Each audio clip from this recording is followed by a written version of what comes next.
Bonjour tout le monde.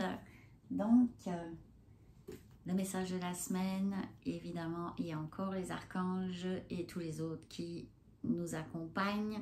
Quand j'ai voulu tirer les cartes pour les archanges, ils me disaient « On est tous là, on est tous là !» Ouais, mais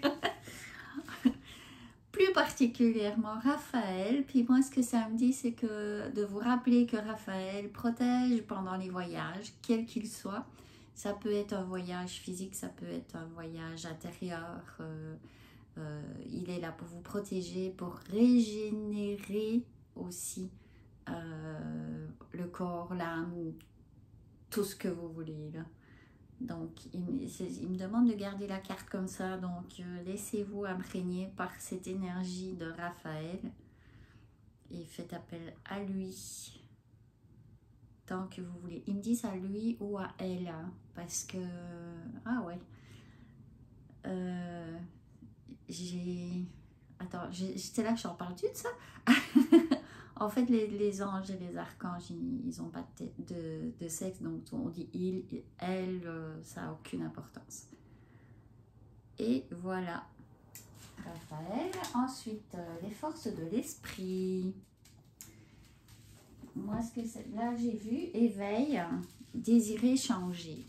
Alors, ce qui vient avec ça, parce que pour l'instant, j'écoute beaucoup de livres audio sur l'amour à l'intérieur de soi, etc., l'amour divin. Et c'est pas juste, pareil, ils me disent de garder la carte comme ça. C'est pas juste, là, je le fais quelques fois, puis oh, je le fais pendant un mois, puis tout va bien. Non, c'est vraiment un travail de chaque instant, de chaque jour. C'est pas un travail, c'est une conscience de chaque instant, de chaque jour. Et c'est vraiment lâcher pas. Tu sais, quand j'ai eu un livre audio aussi de Joe Dispenza, je ne me rappelle plus lequel c'était parce que j'en ai écouté beaucoup. L'histoire d'une madame qui était vraiment malade, qui est tombée malade suite à un deuil, un choc traumatique. Et ça lui a, pendant 1 an, elle a médité matin et soir, 15 minutes, matin et soir. Et puis j'ai mal au bras, là, je peux-tu arrêter? Ah non, ok.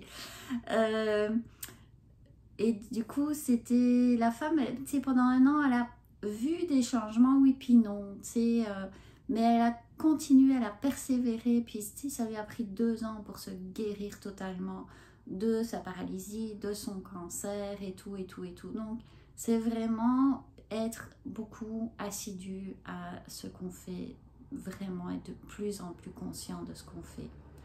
Bon, ça a l'air que je ne peux pas la lâcher. Donc, je vais changer de main pour prendre...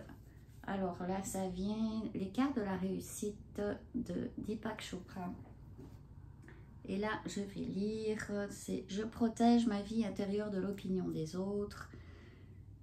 Pour provoquer la chance dans ma vie, il est préférable de garder pour moi mes intentions et mes rêves les plus secrets. Je n'ai qu'à laisser ma vision du monde se déployer naturellement. » C'est juste ce que je viens pas de faire. Donc voilà. Allez, je vous souhaite de passer une merveilleuse semaine. À bientôt.